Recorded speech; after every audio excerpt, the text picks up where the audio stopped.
Good morning బాబా. నేను బాబా నీ దగ్గర ఒక మాట చెప్పాలా అనుకుంటున్నాను బాబా. నేను ఏమో ఈ వీడియో చేస్తున్నాను, మెమొరబుల్గా ఉండాలా వీడియో అనుకుంటున్నాను బాబా. ఎందుకో నా మీద ఏమో అటాక్ జరుగుతూ ఉంది బాబా.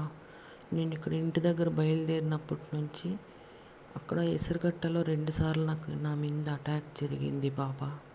ఇంటి దగ్గర బయలుదేరినప్పటి నుంచినే ఇన్ఫర్మేషన్ పోతూ ఉంది బాబా. మళ్ళీ బస్సు ఎక్కినప్పుడు ఇన్ఫర్మేషన్ ఇస్తున్నారు, ఎవరు అనేది నాకు తెలియదు బాబా. కానీ నా మీద 2 సార్లు అటాక్ జరిగింది. ఇంట్లో కూడా గొడవలు అవుతున్నాయి. ఎందుకు అవుతున్నాయో ఏమో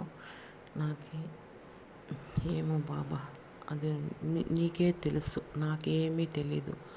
నా మీద ఎవరైనా ఏమైనా చేస్తున్నారా, బ్లాక్ మ్యాజిక్ చేస్తున్నారా ఏమనేది నాకు అర్థం కాలేదు. ఎవరినన్నా అడిగి తెలుసుకోవాలా బాబా నేను. ఎందుకంటే బ్లాక్ మ్యాజిక్లు ఏమీ నమ్మలేదు నేను. అవన్నీ లేవు, సైన్స్ ప్రకారం అవన్నీ లేవు అనుకుంటాను నేను. కానీ ఏదో జరుగుతూ ఉంది నా విషయంలో. నేను ఏటీఎంకి పోయి డ్రా చేసుకోకూడదు, డబ్బులు మంచానికే పరిమితం కావాలా అనేది నా మనసు. సిక్స్త్ సెన్స్ అనేది ఒక మనిషికి అది పనిచేస్తుంది కదా బాబా. మంచానికే నేను పరిమితం కావాలా అనేది వాళ్ళ అభిప్రాయం ఏమో నాకు తెలియదు బాబా. నా మనసుకి అనిపించింది ఎందుకో ఏమో పోకూడదు, ఆ కాళ్ళే ఇరిగిపోవాలా అని వాళ్ళు చేస్తున్నారేమో నా మీద ప్రయోగం అని నేను అనుకుంటున్నాను బాబా. లేకపోతే నా కొడుకు ఏమన్నా అన్నది హెచ్చు తక్కువ చేసి ఏమన్నా చేసేస్తే వాడిని ఇంకా చెప్పే పని లేదు బాబా. ఆ మాస్టర్ ప్లాన్ వేసినారా అనుకుంటున్నాను నేనైతే. ఏమో వాడు అమాయకుడో మరి ఏమో మాస్టర్ ప్లానో నాకు తెలీదు. ఎందుకు గలాట్ చేసి నా మీద ఎందుకు అటాక్ చేస్తున్నాడు బాబా, నన్ను ఎందుకు కాడిస్తున్నాడు వాడు ఏమనేది నాకు తెలీదు. కానీ నేను నీతో చెప్పుకుంటున్నాను.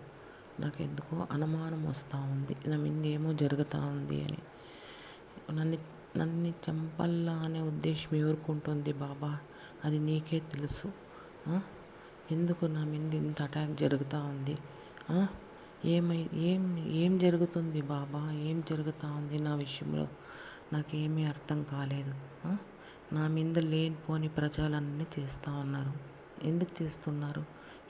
వాళ్ళకి ఏం అన్యాయం చేసినాను బాబా నేను? నా మీద లేనిపోని చెప్పే అవసరం వాళ్ళకి ఏముంది?